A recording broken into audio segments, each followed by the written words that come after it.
दोस्तों आप सभी का बहुत बहुत स्वागत करते हैं हमारे इस यूट्यूब चैनल में। दोस्तों इस वीडियो में आज हम लोग यानी आप लोग भी सीखने वाले हैं साथ साथ में। तो इसमें सीखेंगे कि लॉसा और मसा दिया रहता है और पहली संख्या कह दे या दूसरी संख्या निकालने के लिए कह दे तो हम लोग किस तरह से निकालते हैं। तो ये छोटा सा वीडियो के माध्यम से आप लोग भी सीख सकते हैं। तो चलिए दोस्तों, इसके लिए हम लोग कुछ जो सूत्र है यानी कुछ फार्मूला है उसको हम लोग जान लेते हैं, इसके बाद क्वेश्चन लगाएंगे। ठीक है, तो चलिए दोस्तों आ गए अपने बोर्ड पर। ठीक है, और चलिए आज का क्लास स्टार्ट करते हैं। तो देखिए दोस्तों, आप लोग भी इस वीडियो को थोड़ा सपोर्ट कीजिएगा ताकि हम लोग भी मतलब SICI बहुत सा आपको ट्रिक देंगे जिससे कि आप बहुत सा चैप्टर आसानी से बना सकते हैं। तो छोटा छोटा टारगेट करेंगे और बहुत चीज़ सीखेंगे। तो चलिए दोस्तों आ जाते हैं अपने आज के क्लास स्टार्ट करते हैं। तो देखिए दोस्तों, सबसे पहले हम यहाँ पे हम जान लेते हैं कि ये आज हम लोग जो पढ़ने वाले हैं ये क्या पढ़ने वाले हैं। तो देखिए दोस्तों, यहाँ पे कभी कभी दिया रहता है कि लौसा दे दिया रहता है और मौसा दे दिया रहता है, तो पहली संख्या निकालने के लिए रहता है तो उसके लिए सूत्र क्या होगा। अगर दूसरी संख्या निकालने के लिए कह दिए तो उसके लिए सूत्र क्या होता है। तो देखिए दोस्तों, यहीं से सारा सूत्र बन जाएगा। तो अगर पहली संख्या निकालना है तो लौसा गुने मौसा बटा पहली संख्या। अगर दूसरी संख्या निकालना है तो लौसा गुने मौसा बटा पहली संख्या। दूसरी निकाला है तो नीचे पहली, अगर पहली निकाला है तो नीचे दूसरी। इस तरह से आप लोग भी देख लीजिएगा सूत्र और आप लोग भी याद कर लीजिएगा। तो चलिए दोस्तों, यहाँ पे पहला क्वेश्चन हम लोग करते हैं। तो देखिए दोस्तों, पहला क्वेश्चन ये है कि दो संख्याओं का मौसा 119 और लौसा 11,781 है। यदि इनमें से एक संख्या 1071 है तो दूसरी संख्या मालूम कीजिए।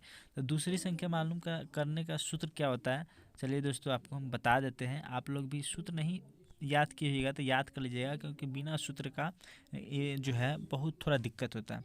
तो चलिए दोस्तों, दूसरी संख्या निकालने का जो ट्रिक है यहाँ से हम लोग जान लेते हैं कि दूसरी संख्या हम लोग कैसे निकालेंगे एकदम आसान से।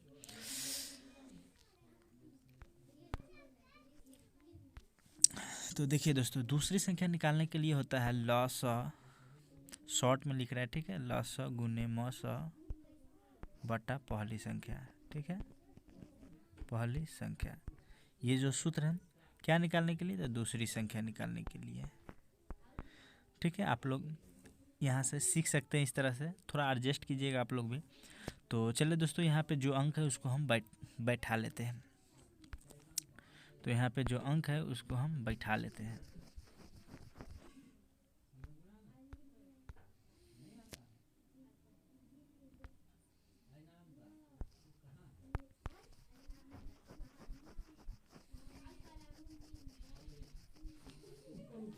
तो देखिए, लौसा गुने मौसा मतलब 100, यहाँ पे 119 गुने गुने मौस यानी लौसा गुने मौसा या मौसा गुने लौसा एक ही बात है। 781 बटा 1071। तो इसको आप लोग गुना कीजिए। गुना मतलब काटने के बाद जो रिजल्ट आएगा उसका आंसर आ जाएगा। तो आप लोग काट लीजिए। तो इस तरह से ये जो है बन जाएगा यहाँ पे। ठीक है, तो चलिए आप लोग भी काट लीजिए। तो चलिए दोस्तों, हम आगे जो है क्वेश्चन उसमें हम लोग बढ़ते हैं। तो ये इतना कैलकुलेशन है, आप लोग कीजिए, क्योंकि कैलकुलेशन करने से दिमाग तेज हो जाता है। तो चलिए दोस्तों, अगला क्वेश्चन देखते हैं। यहाँ पे जगह नहीं है थोड़ा, इसलिए हम आपको गुना करके नहीं बता रहे हैं, और अभी मेरे पास जो है पेन अवेलेबल नहीं है, थोड़ा इस चलते दिक्कत हो रहा है। लेकिन ये सब जल्दी ही होने वाला है ताकि आप लोग भी को आराम से हम सिखा सकें। तो देखिए दोस्तों, अगला क्वेश्चन है कि दो संख्याओं का मौसा 5 उनका लौसा 30 है, तो दोनों संख्याओं का गुणनफल क्या होगा। तो देखो, दोनों संख्या दिया ही हुआ है और गुणनफल निकालना है, तो बस यहाँ पे कुछ नहीं करना है। इसका गुणनफल पूछ रहा था। 15 गुने 30, यहाँ पे कितना हो जाएगा, 5 या 15, 150 हो जाएगा आंसर। ठीक है, तो इस तरह एकदम आसानी से हम लोग सीख सकते हैं।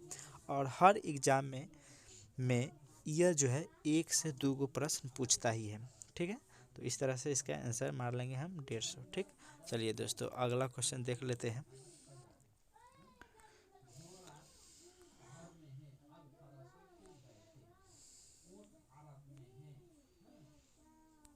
देखिए दोस्तों, यहाँ पे दो संख्याओं का गुणनफल, दो संख्याओं का गुणनफल कितना दिया हुआ है, 22, 4, 64। ठीक है, उनका महत्तम समावर्तक 3 है, तो उनका लघुत्तम समावर्तक क्या होगा। तो बस कुछ नहीं करना है, 3 से भाग दे देना। तो 3 से काटेंगे तो 7 3 21, 1 1 और 3 चौका 12, 2 24, 2 पर 6 तो 24, 8 3 24, 8 3 24, 2 फिर 4 मतलब 2 बच जाएगा, 2 तो फिर 8 3 24, यही हमारा आंसर हो जाएगा। ठीक है, तो इस तरह से आप लोग भी आराम से बना लीजिएगा। चलिए दोस्तों, अगला क्वेश्चन देख लेते हैं।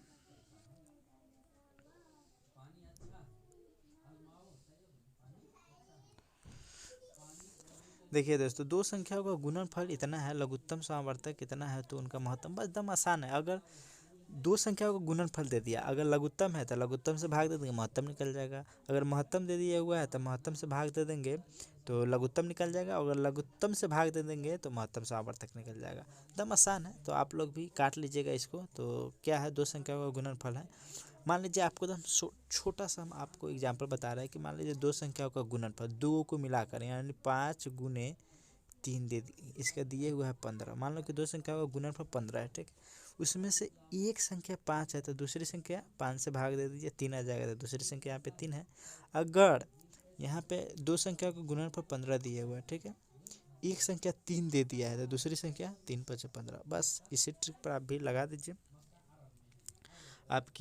आपका भी ये जो प्रश्न है हल हो जाएगा। तो इस वीडियो में इतना ही। आप लोग भी सीखिए, वीडियो को शेयर कीजिए, सपोर्ट कीजिए, ताकि आपको बहुत सा ट्रिक बताने वाले हैं एसआई का, जो कि बिना पेन उठाए हुए, और सीआई का कि बिना पेन उठाए हुए आप लोग का भी क्वेश्चन बन जाएगा। तो इस वीडियो में इतना ही, फिर मिलेंगे आपसे एक वीडियो में, तब तक देखते और सीखते रहिए।